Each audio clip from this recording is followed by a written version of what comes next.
VHV Notícias, agora para você, na sua rádio web VHV. Aqui, a notícia e a informação acontecem.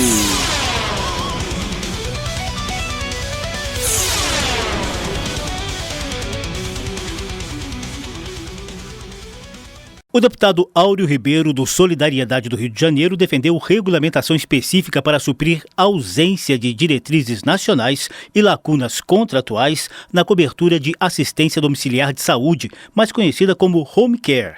O tema foi debatido em audiência da Comissão de Defesa dos Direitos das Pessoas com Deficiência da Câmara, que reuniu representantes das famílias de pacientes, das operadoras de planos de saúde e da agência reguladora do setor. Para Áureo Ribeiro, os deputados devem definir regras mais claras para proteger o direito de pacientes e evitar a elevada judicialização dos casos. Precisamos repensar e o Congresso Nacional tem que dar resposta à questão da saúde privada no país. Hoje a gente é tão demandado no parlamento para ter a garantia de a pessoa conseguir o atendimento de um plano de saúde que ela paga. A regra muda depois de o jogo ter começado. E é muito fácil para o plano de saúde querer mudar a regra e depois não dar cobertura. Atualmente, há alguns projetos de lei que tratam de home care e são analisados em conjunto com cerca de 300 propostas gerais sobre coberturas dos planos de saúde na Câmara. Criadora do projeto Pequenos Heróis, Adriana Caetano, representou as famílias dos mais de 340 mil pacientes que necessitam de home care. Além de lidar com a dor da situação e a rotina desgastante, ainda precisamos enfrentar batalhas constantes com cooperativas de enfermagem que precarizam os profissionais e às vezes nos deixam na mão, com as empresas que às vezes falham no fornecimento de medicações e equipamentos e com os planos de saúde ou governo que muitas vezes negam atendimento ou cancelam sem respaldo e informação embasada. Adriana é mãe de Tomás, um menino de 5 anos que ficou dependente de traqueostomia, gastrostomia, ventilação mecânica e cuidados 24 horas por dia em home care após ser picado por escorpião em 2023. Ela lembrou que só no estado de São Paulo, as ações judiciais envolvendo planos de saúde e famílias de pacientes aumentou mais de 60% naquele ano devido à falta de critérios transparentes para a cobertura de home care e a proteção dos profissionais envolvidos. Assessor jurídico do Conselho Federal de Enfermagem, Sérgio Martucci, também defendeu regulamentação específica sobre o tema e ainda cobrou que os convênios forneçam as condições adequadas de trabalho para os profissionais. Marina Paulelli, do Instituto Brasileiro de Defesa do Consumidor, concorda com regras mais claras, apesar de avaliar que as leis atuais já obrigam os planos de saúde a fornecerem o home care. O superintendente de regulação da Federação Nacional de Saúde Suplementar, César Cardim, discordou. Atendimento domiciliar, que inclui home care, assistência domiciliar, atenção domiciliar, internação domiciliar, assistência farmacêutica domiciliar, não é obrigatoriamente coberta pelos planos de acordo com o marco regulatório e com a regulação pertinente sobre determinadas condições. É possível prever a cobertura de internação domiciliar em contratos. A Associação Brasileira de Planos de Saúde e a União Nacional das Instituições de Autogestão em Saúde também representaram o setor, que tem cerca de 53 milhões de clientes hoje no país e, por ano, cobre mais de 2 bilhões de procedimentos relativos às doenças listadas na classificação internacional. Gerente da área na Agência Nacional de Saúde Complementar, Marli Peixoto, esclareceu que a atenção domiciliar não está entre as coberturas obrigatórias dos planos de saúde, com exceção para bolsas de colostomia, ileostomia e urostomia, sonda vesical e coletor de urina. Porém, as operadoras são livres para oferecer a cobertura com previsão contratual.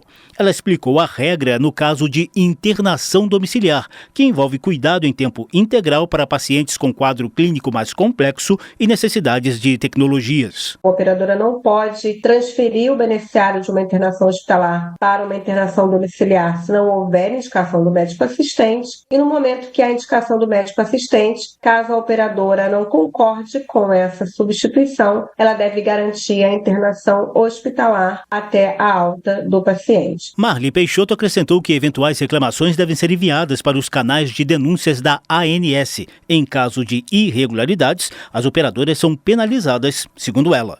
Da Rádio Câmara de Brasília, José Carlos Oliveira. Reunidos nesta terça-feira, os líderes partidários da Câmara dos Deputados decidiram que as propostas voltadas à proteção de crianças e adolescentes no ambiente digital serão debatidas no plenário na próxima semana em comissão geral. A informação foi dada pela deputada Maria do Rosário, do PT do Rio Grande do Sul, vice-líder da maioria. Segundo a parlamentar, o presidente da Câmara dos Deputados, Hugo Mota, do Republicanos da Paraíba, vai criar um grupo de trabalho para avaliar as propostas que tratam da proteção às crianças e adolescentes no meio digital. O colegiado terá 30 dias para apresentar propostas e um relatório sobre o tema. O presidente Hugo Mota tomou uma decisão importante. Priorizar a pauta da infância, o tema da adultização e deu prazo para as matérias estarem no plenário. Eu que tinha entrei com pedido de CPI, acredito que a Câmara está dando um passo, porque regimentalmente nós estamos com dificuldades para a CPI sobre crimes na internet contra crianças acontecer aqui na Câmara, mas o presidente está dando um passo com os líderes para a votação de matéria legislativa, que é o mais importante. O deputado Domingos Sávio, do PL Mineiro, vice-líder do PL, afirmou que houve um consenso entre os líderes sobre a necessidade de debater o tema da adultização e votar propostas sobre o assunto. O crime na rede social tem que ser punido e tem que ter regras claras sobre isso. Não é necessário e nós não podemos admitir que, sob o pretexto, a gente cometa outro crime contra a Constituição, que é acabar com a liberdade de expressão. Denúncia publicada pelo influenciador Felca motivou a apresentação de 32 projetos de lei na Câmara dos Deputados para prevenir e combater a exposição indevida, a adultização, exploração sexual e outros crimes contra crianças e adolescentes na internet. Da Rádio Câmara de Brasília, Luiz Gustavo Xavier. O presidente da Câmara, Hugo Mota, anunciou a criação de um grupo de trabalho encarregado de apresentar projeto de lei que garanta o uso seguro da internet para crianças e adolescentes. O assunto foi discutido no Colégio de Líderes, que reúne representantes dos diversos partidos na Câmara. O presidente da Casa disse que o grupo deve apresentar a proposta em até 30 dias. O que motivou essa prioridade foi um vídeo em que o youtuber Felca denuncia a exploração sexual e o que chamou de adultização de crianças e adolescentes. Ele relatou inclusive a exploração de imagens de crianças e adolescentes de forma sexualizada.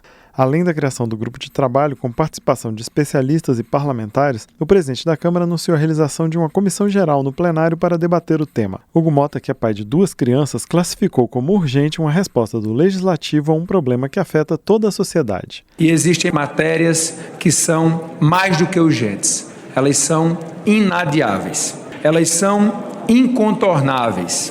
Elas são obrigações morais de qualquer civilização que se pretenda digna desse nome. Proteger a infância não é um favor, é um dever. É um dever que antecede partidos, ideologias, disputas. É um dever que antecede a própria política. Além da proposta para garantir segurança online para crianças e adolescentes, Hugo Mota elencou outros temas que serão prioridade para votação no segundo semestre. Entre eles estão a PEC da Segurança Pública, o novo Plano Nacional de Educação, a regulamentação da inteligência artificial e a reforma administrativa. Também estão na lista o projeto do governo que isenta de imposto de renda quem ganha até R$5 mil por mês, a regulamentação do trabalho de motoristas de aplicativo e o combate a fraudes do INSS. Da Rádio Câmara de Brasília, com informações de Antônio Vital, Marcelo Larcher. A Comissão de Constituição e Justiça da Câmara dos Deputados aprovou o projeto de lei que altera o Código Penal para prever que agentes de saúde pública, no cumprimento de ações de saneamento ou controle sanitário, poderão entrar em qualquer imóvel sem que isso seja considerado violação de domicílio. O texto aprovado também altera a lei que regulamenta a atuação de órgãos públicos no combate aos mosquitos transmissores dos vírus da dengue, da chikungunya, zika e febre amarela, para prever o ingresso forçado em imóveis públicos e privados durante surtos dessas doenças ou quando indicadores epidemiológicos apresentarem aumento de risco à saúde pública. A relatora, a deputada Bia Kicis, do PL do Distrito Federal, recomendou a aprovação do projeto de lei do deputado Osmar Terra, do MDB do Rio Grande do Sul, e de outros 3 projetos analisados em conjunto na forma de um novo texto. Entendemos adequada a alteração do Código Penal para estabelecer que não configura crime de violação de domicílio, ingresso ou permanência por parte de agente de saúde pública em casa alheia para promover ações de saneamento ou de controle sanitário nas hipóteses legalmente previstas. O deputado Osmar Terra relatou que em 2008, quando era secretário de Saúde no Rio Grande do Sul, enfrentou a primeira epidemia de dengue no estado. Sem vacina, a estratégia, segundo ele, foi eliminar os focos do mosquito. E nós conseguimos eliminar uma boa parte dos focos de mosquito, mas nas casas abandonadas, nas casas fechadas, que o pessoal viajou ou estava fora da casa por muito tempo, se acumulou muita água parada ou em piscinas ou em garrafas de plástico, tampinhas de garrafa, plásticos jogados no chão, e isso era um foco permanente e nós não podíamos fazer nada, porque não tinha uma forma legal de entrar na propriedade para eliminar aquele foco. O projeto aprovado pela Comissão de Constituição e Justiça também permite que os órgãos públicos solicitem o apoio das Forças Armadas nas ações de combate aos mosquitos. A proposta seguiu para análise do Senado. Da Rádio Câmara de Brasília, Murilo Souza. Alimentação, saúde, educação, esporte, lazer, cultura, inclusão, combate à pobreza e à violência são apenas alguns dos pontos que devem ser levados em consideração quando se pensa no desenvolvimento adequado das crianças de 0 a 6 anos de idade. Os desafios são muitos e a defesa de participantes de um seminário na Câmara dos Deputados é que a primeira infância seja foco de atenção, programas e investimentos no Brasil.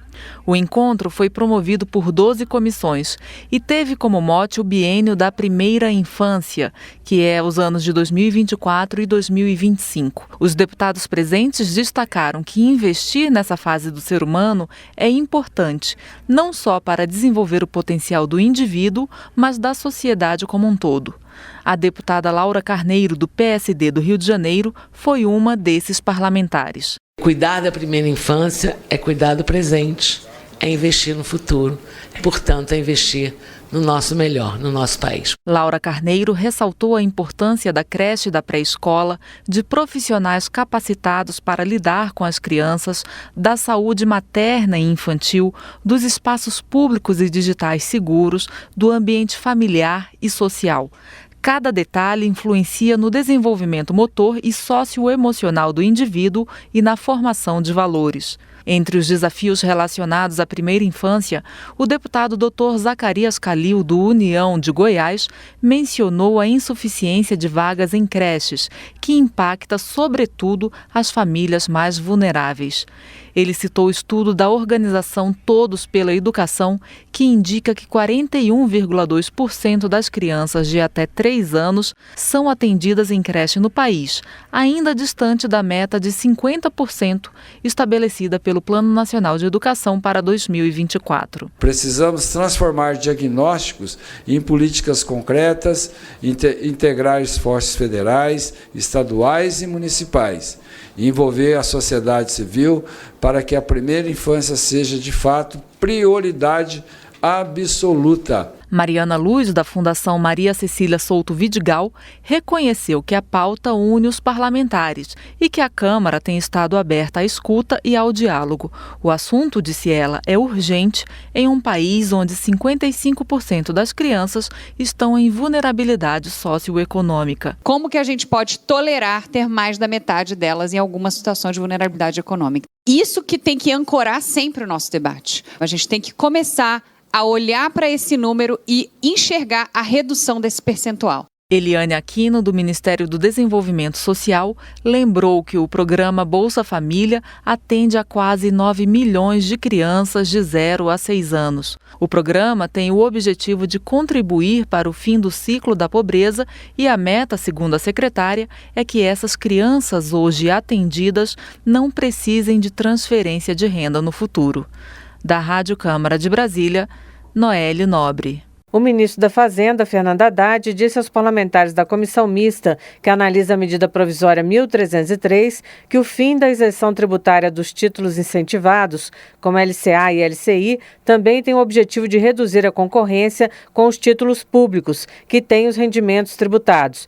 Vários parlamentares também questionaram o ministro sobre as novas exigências para que os pescadores obtenham o seguro defeso. A MP faz várias mudanças tributárias e de controle de gastos para, segundo o governo, garantir a meta de superávit fiscal de 0,25% do Produto Interno Bruto em 2026. Boa parte das mudanças só começa a valer no ano que vem. Haddad diz que menos da metade dos recursos que vêm da venda de títulos incentivados do setor imobiliário e do setor agrícola são aplicados nesses setores. A equipe do ministro informou que a LCI tem um estoque de 1,350 trilhão de reais, mas apenas 800 bilhões resultaram em créditos para o setor. O objetivo aqui não é inibir. O diferencial ainda vai ficar muito elevado a favor desses títulos que continuarão incentivados. Muito pouco desse benefício chega no empreendedor, seja na agricultura, seja na construção civil. O que fica pelo caminho entre a emissão do título e a compra dele no mercado, na mão de intermediários, é um volume muito grande desse benefício fiscal que está sendo dado. Para o ministro, portanto, é preciso igualar as regras das aplicações financeiras. Nesse sentido, a MP também unifica a alíquota do imposto de renda sobre os rendimentos de aplicações financeiras em 17,5%, em vez de 15% a 22,5%. Segundo a Haddad, hoje quem paga a alíquota maior é o mais pobre, que não consegue aplicar o dinheiro por prazos mais longos. Sobre o seguro-defeso, o deputado Silas Câmara, do Republicanos do Amazonas, criticou a regra de que os pescadores artesanais terão que ser homologados pelas prefeituras para receber o seguro-defeso, um seguro para garantir a renda nos períodos em que não é permitido pescar. Portanto, as prefeituras que não conhecem a matéria e que, inclusive, com todo respeito, trarão uma politização danosa aos trabalhadores de uma matéria que hoje não é politizada, porque, afinal de contas, eu repito, quem faz a emissão final, a análise final do cadastro é o governo federal. Outros parlamentares disseram que a exigência da nova carteira de identidade nacional para os pescadores também pode dificultar o acesso. Haddad disse que o texto pode ser aperfeiçoado para que o controle de fraudes não prejudique o direito.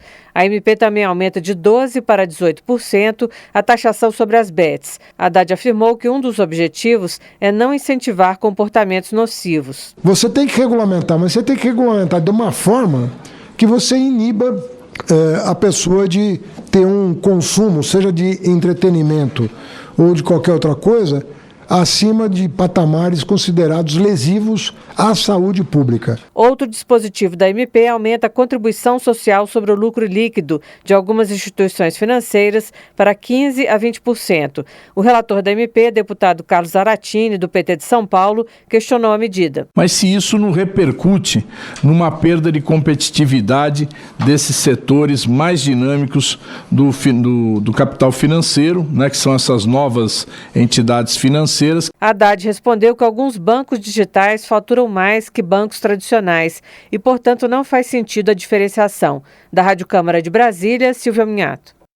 O presidente Luiz Inácio Lula da Silva afirmou nesta terça-feira que vai apresentar ao Congresso Nacional uma medida provisória com diversas ações para defender o setor produtivo brasileiro contra o tarifaço imposto pelo governo americano ao Brasil.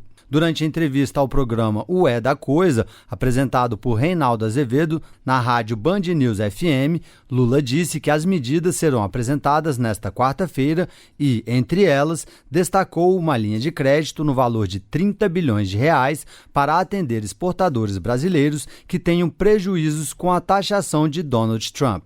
30 bilhões é o começo.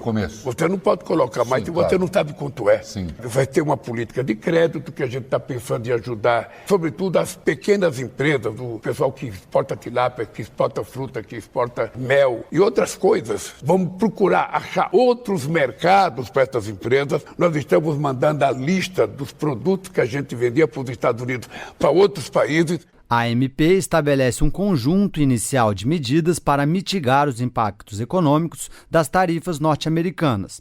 Além do crédito e do auxílio à abertura de novos mercados, as ações do governo também devem contemplar o aumento de compras governamentais e novos investimentos para que os setores exportadores expandam seus negócios no próprio mercado interno. Eu acho que vai ser extremamente importante para que a gente possa mostrar que ninguém ficar desamparado por conta da taxação do presidente Trump, de que nós vamos cuidar dos trabalhadores dessas empresas. Lula comentou ainda que estão em andamento ações junto à Organização Mundial do Comércio para reverter as tarifas, além de estudos sobre o emprego da lei de reciprocidade. Apesar das tensões comerciais, o presidente brasileiro disse esperar que algum dia possa se encontrar com Donald Trump e conversar como dois seres humanos civilizados, pois assim deve ser a relação entre dois chefes de Estado. Eu tive muito boa relação com todos os presidentes americanos, do Clinton, que eu conheci depois que tinha deixado a presidência, mas com Bush, que era republicano. Eu tive uma belíssima relação com Obama e com Biden. Portanto, não é da parte do Brasil que você tem qualquer empecilho na conversação com os Estados Unidos. Mais cedo, o ministro da Fazenda, Fernando Haddad,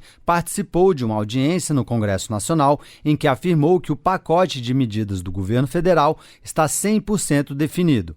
A prioridade, segundo o ministro, será atender os pequenos produtores que não têm alternativas à exportação aos Estados Unidos. O pacote de contingência foi elaborado em conjunto pelos Ministérios da Fazenda, do Desenvolvimento, Indústria, Comércio e Serviço e das Relações Exteriores.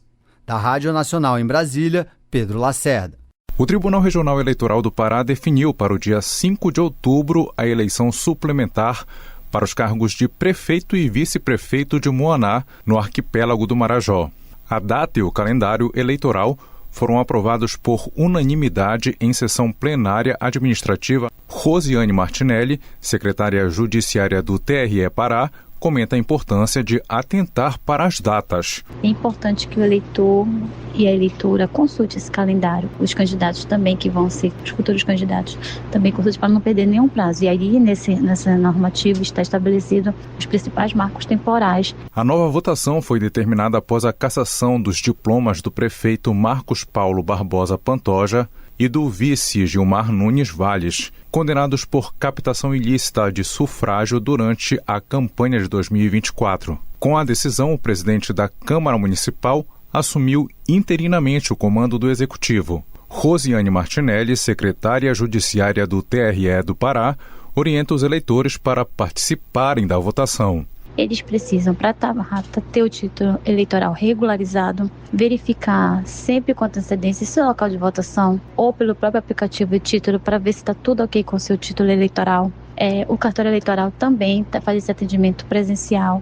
E no dia da eleição, comparecer ao seu local de votação com um documento oficial, com foto. O pleito seguirá os mesmos trâmites de uma eleição regular, com votação eletrônica e identificação biométrica. O cartório eleitoral de Moaná funcionará em horário ampliado a partir do dia 18 de agosto e a diplomação dos eleitos poderá ocorrer até 7 de novembro. João Paulo Seabra, da Rádio Cultura FM de Belém, para a Rádio Nacional em Brasília. Os trabalhos de busca por 9 funcionários desaparecidos na explosão em uma fábrica na cidade de Quatro Barras, na região metropolitana de Curitiba, foram retomados na manhã desta quarta-feira. Mas já se sabe, não há possibilidade de encontrar alguém com vida. Essas mortes foram confirmadas pelo secretário da Segurança Pública do Paraná, Coronel Hudson Leôncio Teixeira. E, segundo ele, não existe possibilidade de encontrar sobreviventes, já que com a força da explosão não sobrou nada no local. Nós não temos mais a possibilidade de encontrar sobreviventes dentre essas 9 pessoas que eram para estar nesse ambiente. Se são as 9 da lista de trabalhadores, nós não sabemos ainda, porque carece de um exame de DNA para ver se aqueles fragmentos de corpos são das pessoas que trabalham ali, infelizmente. A polícia científica vai ser responsável pelo reconhecimento das vítimas, assim como pelas investigações para identificar as causas do desastre. Também estão mobilizadas equipes das polícias civil e militar e do Corpo de Bombeiros. O coronel Hudson explicou que cerca de 500 quilos de explosivos estavam sendo manuseados no momento do acidente na fábrica, que foi construída para diminuir impactos desse tipo de ocorrência. Segundo o Corpo de Bombeiros, a empresa tem as autorizações necessárias para trabalhar no ramo de explosivos para construção civil e mineração e segue os padrões de segurança. A Defesa Civil do município de Quatro Barras atende moradores da região que tiveram casas afetadas e fazem o levantamento dos danos.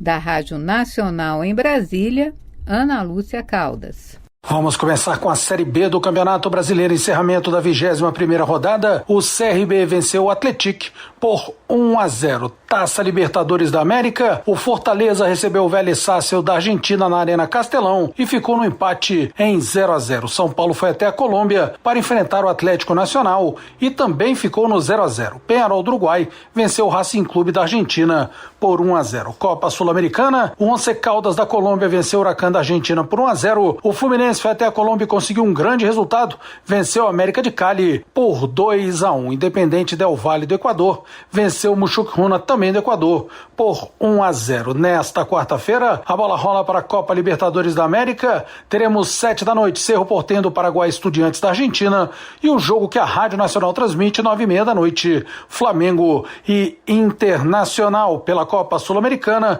3 duelos, Bolívar da Bolívia e Cienciano do Peru, Alianza Lima do Peru, Universidade Católica do Equador, Universidade de Chile e Independente da Argentina.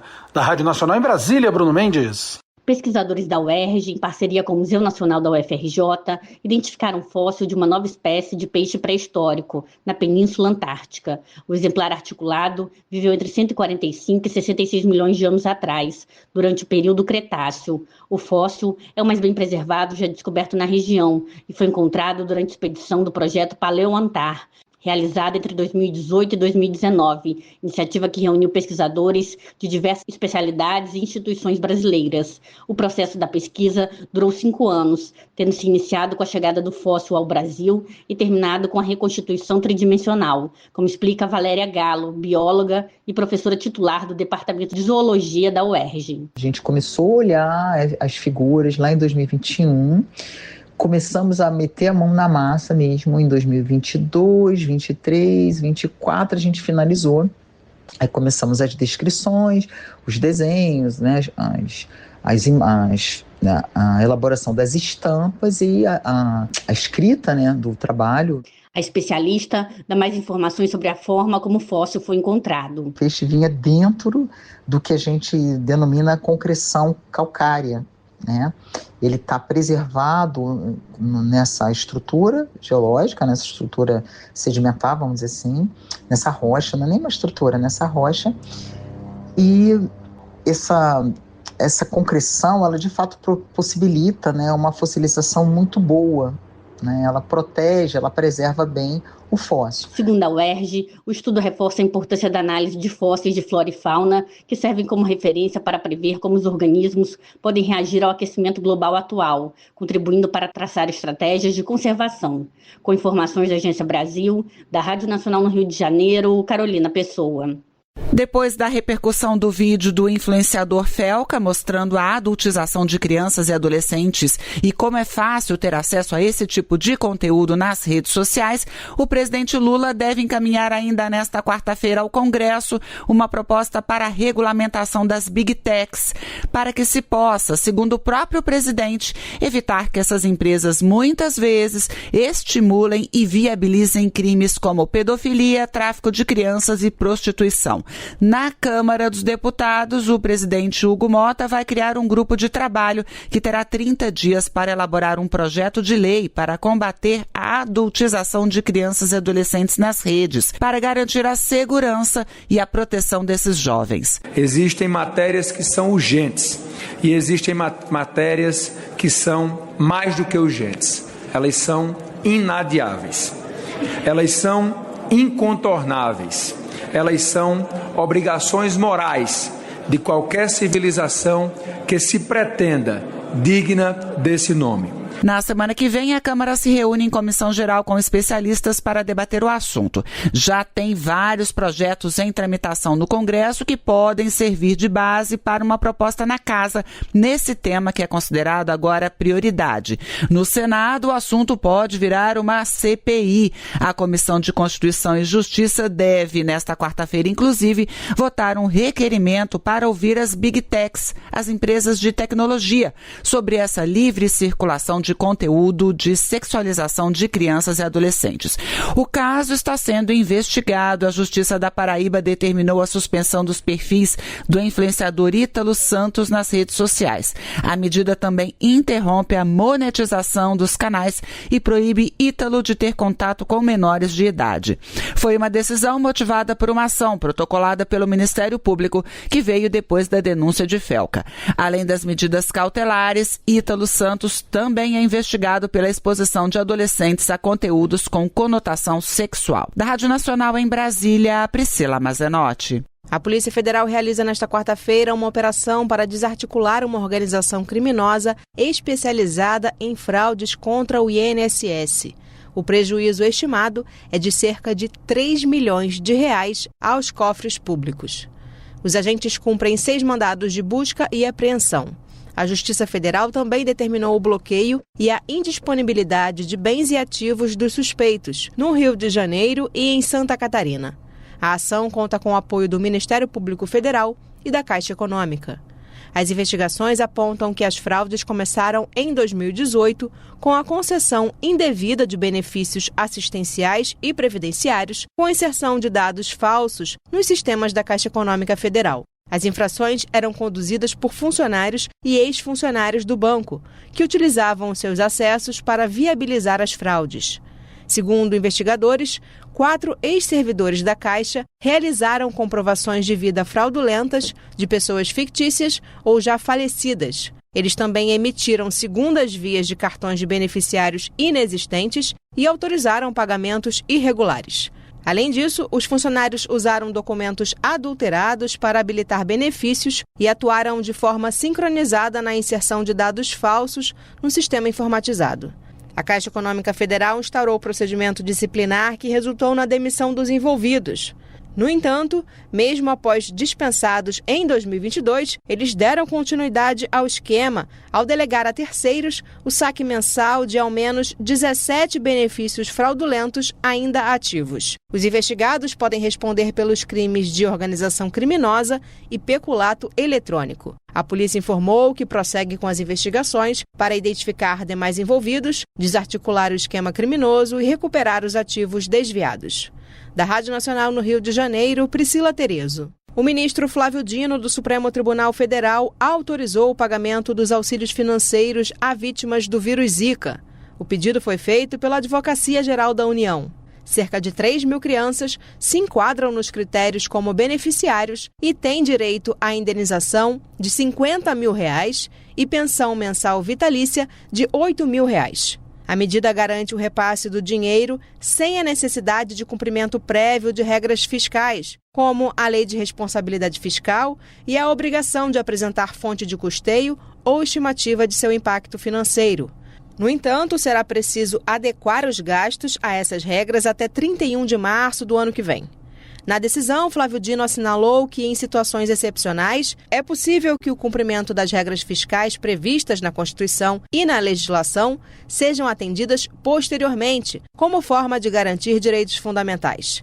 O ministro reforçou ainda que a prioridade absoluta e a proteção integral consagradas na Constituição impõem que o interesse das crianças e adolescentes prevaleça em situações de conflito normativo, em especial quando se trata de natureza alimentar e assistencial, além da necessidade de garantir os direitos das pessoas com deficiência.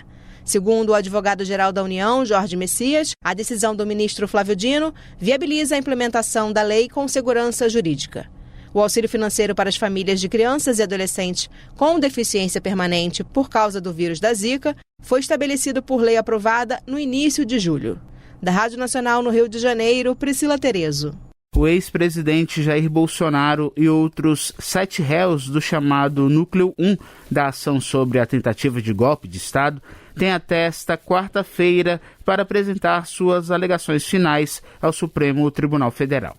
Essa é a última fase antes que o relator, ministro Alexandre de Moraes, conclua seu relatório e libere o voto para julgamento na primeira turma. A data do julgamento será definida pelo presidente do colegiado, o ministro Cristiano Zanin. mas a expectativa é que a análise do caso ocorra ainda em setembro. A Procuradoria-Geral da República e o delator, Tenente-Coronel Mauro Cid, já apresentaram suas alegações finais. A PGR considera o Núcleo 1 o principal grupo da trama golpista.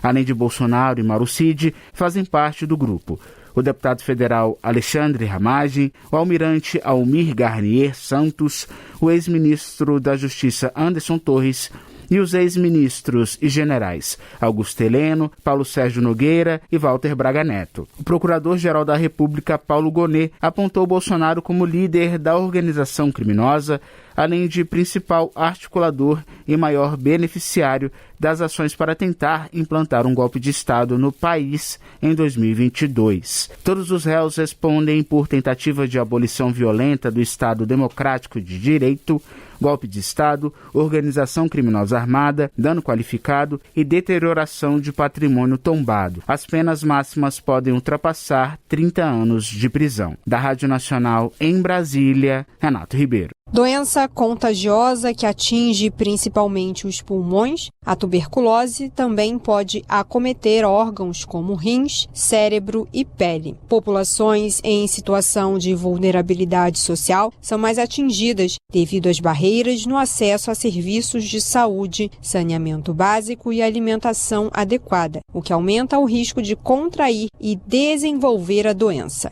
Neste mês, celebra-se o Agosto Laranja, dedicado às atividades de conscientização, mobilização e combate à tuberculose. A desinformação pode estigmatizar as pessoas que contraíram o bacilo de Koch, causador da doença. Para combatê-la, a Secretaria de Estado de Saúde do Rio de Janeiro preparou um tira-dúvidas sobre a tuberculose. Entre as verdades está o fato de que a transmissão ocorre pelo ar, quando o doente espirra, tosse ou fala. Outro fato é que o tratamento dura 6 meses, mas após 15 dias de medicação, o risco de transmissão já é muito reduzido ou inexistente. A consultora da Secretaria de Estado de Saúde para a Tuberculose, Etel Maciel, aponta o erro mais comum cometido pelas pessoas que contraem a doença. A tuberculose tem um tratamento que a gente ainda considera longo, um tratamento de no mínimo 6 meses, que a pessoa tem que tomar um remédio ali todos os dias. O principal erro que pode acontecer quando a pessoa começa a fazer o tratamento corretamente, tomar o medicamento certinho, ela começa a se sentir melhor. E aí algumas pessoas acabam achando que estão curadas e interrompem o tratamento. É falso que a doença é transmitida ao usar o mesmo prato, copo, talheres, vaso sanitário, roupas e toalhas de pessoas contaminadas. Também erra quem diz que a tuberculose é uma doença do passado. Mesmo com avanços médicos, ela continua sendo um problema de saúde pública. Segundo a Fiocruz, em 2023, a incidência da tuberculose no Brasil foi de 39,8 casos por 100 mil habitantes, acima da meta da OMS, que é de 6,7 casos por 100 mil. O estudo prevê que essa taxa até 2030 será ainda maior, de 42,1 por 100 mil pessoas por ano. Chamada de mal do século durante o século XIX, a tuberculose só teve a cura descoberta em 1943. Da Rádio Nacional no Rio de Janeiro, Tatiana Alves. A comunidade católica em Salvador está em festa neste dia 13 de agosto. Hoje é feriado na capital baiana em celebração ao legado de Santa Dulce dos Pobres, a Irmã Dulce. A religiosa nascida em Salvador, que dedicou sua vida aos pobres e doentes, ingressou na Congregação das Irmãs Missionárias da Imaculada Conceição da Mãe de Deus, adotando o nome de Irmã Dulce, justamente em 13 de agosto, sendo esta a data escolhida pelo Vaticano para que os cristãos católicos celebrem a primeira santa brasileira. Com o tema Santa Dulce dos Pobres, Somos Peregrinos de Esperança, a programação no santuário, iniciada no dia 1º de agosto, será encerrada nesta quarta-feira. Missas estão sendo celebradas desde cedo e seguem ao longo do dia. Às 4 da tarde, acontece show do Padre Antônio Maria e logo depois missa campal, presidida pelo cardeal Dom Sérgio da Rocha. Às 7 da noite, a procissão luminosa parte da Praça Irmã Dulce até a Colina Sagrada, seguida da bênção do santuário. Um show com a cantora Fafá de Belém às 9 da noite encerra os festejos. Santa Dulce dos Pobres foi canonizada pelo Papa Francisco em 13 de outubro de 2019. Os detalhes da programação e as missas podem ser acompanhadas pelo Instagram do santuário, no endereço @Santuário Santa Dulce. Da Rádio Nacional em São Luís, Madison Euler. O plenário da Câmara aprovou o projeto que obriga a realização de concursos públicos e exames como vestibular entre 8 horas da manhã de domingo e 6 da tarde de sexta-feira. Ou seja, esse tipo de prova não poderá ser realizada aos sábados. Isso vai valer para instituições públicas e privadas. O autor do projeto, o ex-deputado Silas Brasileiro, justificou a medida como maneira de evitar que pessoas deixem de prestar concursos ou até mesmo fazer exames como o Enem por motivo de crença religiosa. Os judeus e adventistas, por exemplo, consideram os sábados sagrados, impedimento que começa na noite de sexta-feira e vai até 6 da tarde de sábado. O deputado Eli Borges, do PL de Tocantins, da Frente Parlamentar Evangélica, justificou a medida. Eu deixo claro, por exemplo, a Igreja Adventista, que tem um dos maiores trabalhos educacionais do Brasil, que investe pesado nisso, que tem um grupo de milhares de jovens que se preparam para qualquer concurso.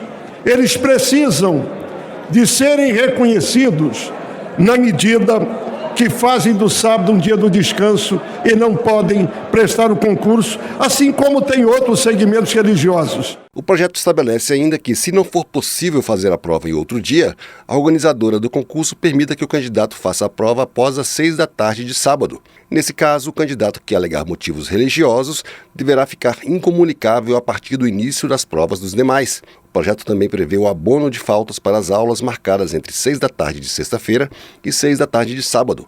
Para isso, será necessária uma declaração da instituição religiosa. O projeto foi aprovado por 397 votos contra apenas 9. Para o deputado Chico Alencar, do PSOL do Rio de Janeiro, a medida respeita a liberdade religiosa, sem afetar o Estado laico. Esse projeto que estamos a debater aqui, ele combina o princípio do Estado laico, que significa a garantia da liberdade religiosa e o respeito a todas as crenças e também, por óbvio, ao direito de não crença, com práticas efetivas do nosso processo de concurso público ou de exames seletivos no âmbito educacional. Depois de aprovado, o projeto foi encaminhado para a Comissão de Constituição e Justiça da Câmara para a elaboração da redação final. Da Rádio Câmara de Brasília, Antônio Vital. Deputados na Comissão de Minas e Energia cobraram a reestruturação da Agência Nacional de Mineração, ANM, para combater a sonegação da compensação financeira pela exploração de recursos minerais, CEFEM. A CEFEM é o royalty pago pelas empresas de mineração. Um relatório do Tribunal de Contas da União, o TCU, de 2024, aponta que a sonegação é grave. Quase 70% das empresas não pagaram a CEFEM voluntariamente entre 2017 e 2022. A falta de fiscalização foi um dos principais pontos levantados na audiência pública que debateu o assunto. O deputado Joaquim Passarinho, do PL do Pará, defendeu o fortalecimento da agência com a contratação de mais pessoal. Não tem como uma prefeitura conseguir saber se está recebendo corretamente no modelo que nós temos hoje.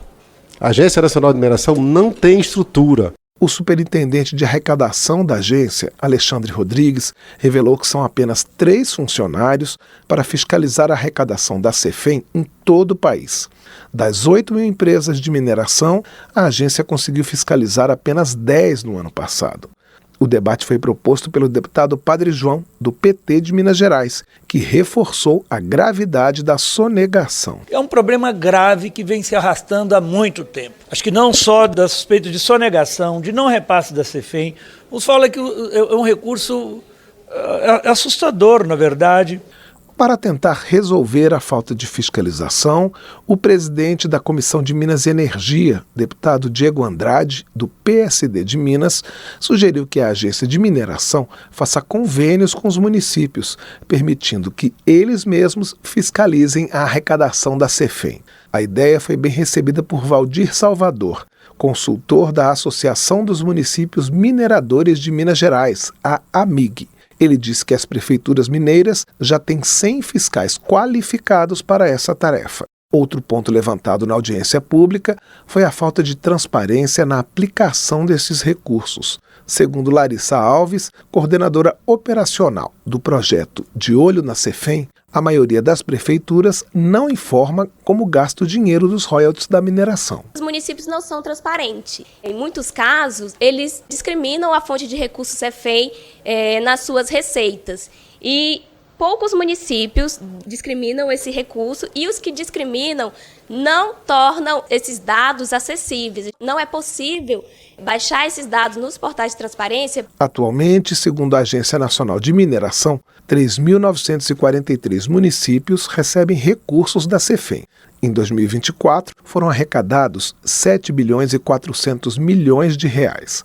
A União fica com 10% do valor e os estados produtores com 15%. O restante, 75%, vai para os municípios produtores ou afetados pela atividade mineradora. Da Rádio Câmara de Brasília, com informações de Janari Júnior, Cláudio Ferreira.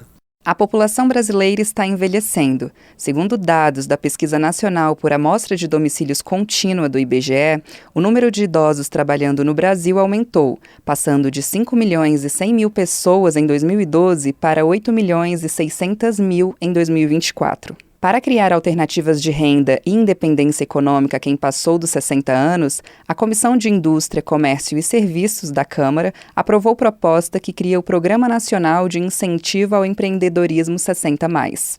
A iniciativa visa estimular o empreendedorismo entre idosos. O programa tem como objetivo principal disponibilizar condições especiais de crédito para microempreendedores individuais e micro e pequenas empresas lideradas por pessoas com 60 anos ou mais. O texto aprovado foi modificado pelo relator na comissão, deputado Beto Richa, do PSDB do Paraná, que retirou os detalhes normativos, transferindo-os para regulamentação futura. Temos que ter um cuidado especial com essa população na elaboração de políticas públicas e privadas que deem condições para as pessoas idosas serem incluídas na economia. E esse projeto vai dar meios, melhores condições para que eles possam empreender, terem linhas de crédito especiais, juros reduzidos, parcelas mais estendidas, para que tenha condição de empreender e que o seu empreendimento, a sua iniciativa possa ter sucesso. Além disso, o projeto facilita o acesso desse público ao Programa Nacional de Apoio às Microempresas e Empresas de Pequeno Porte,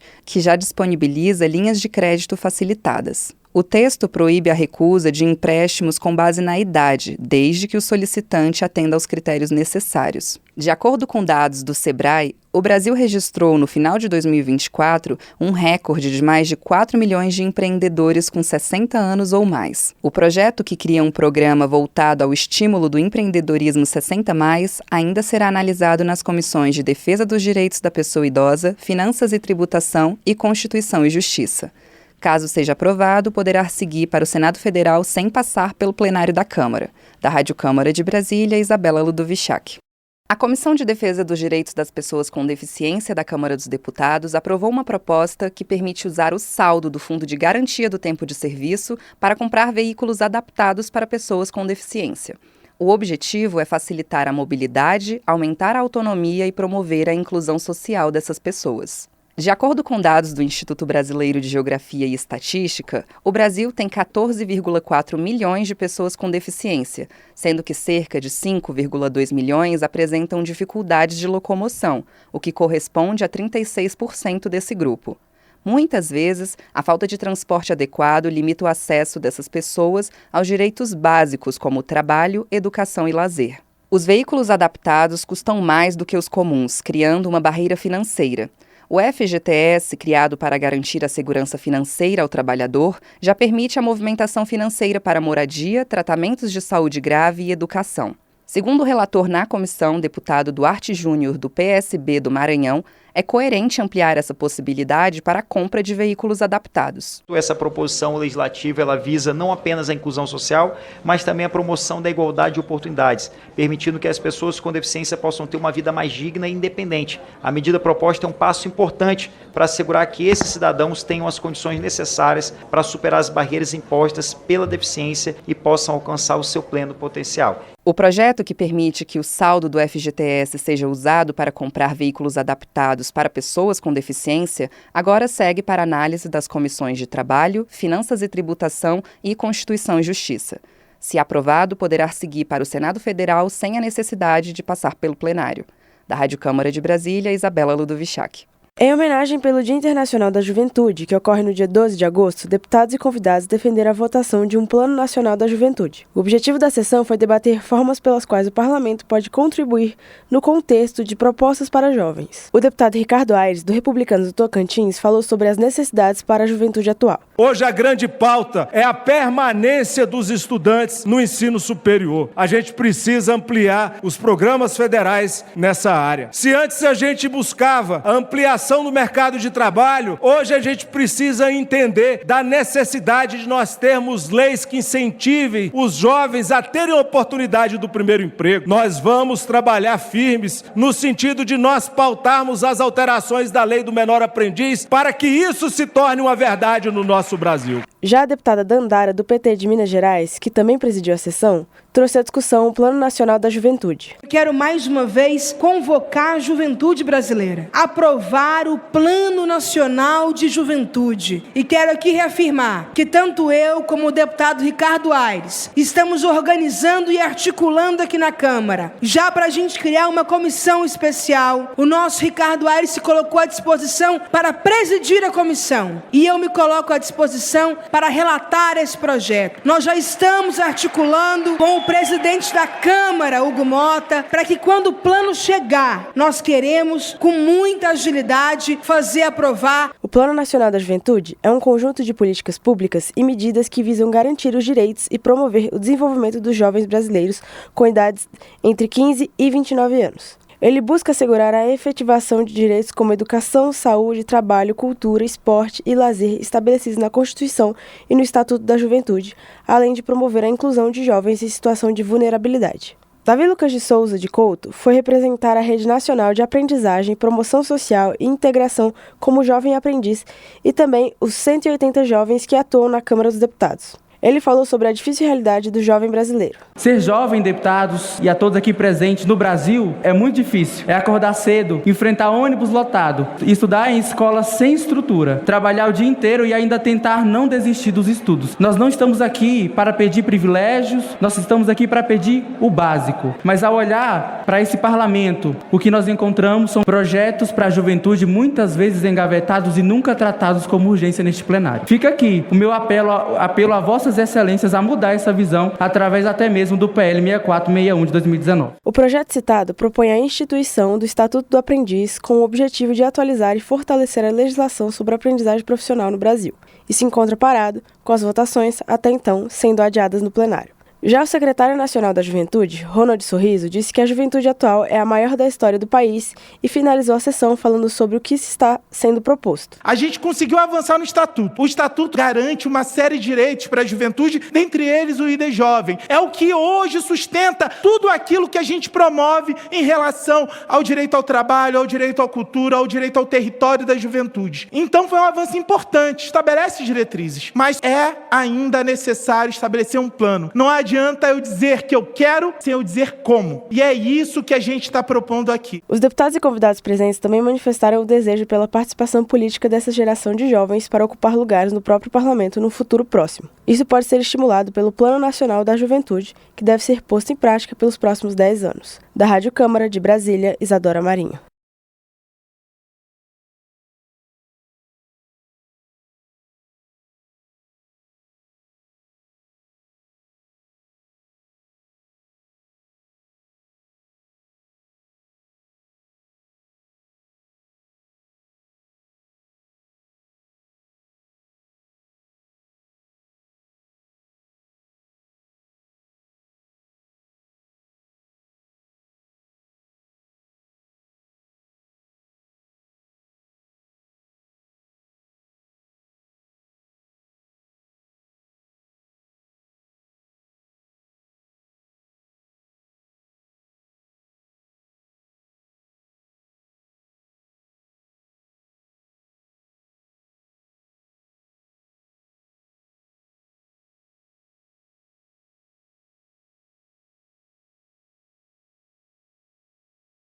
Rádio Web VHV, a rádio da notícia e da informação.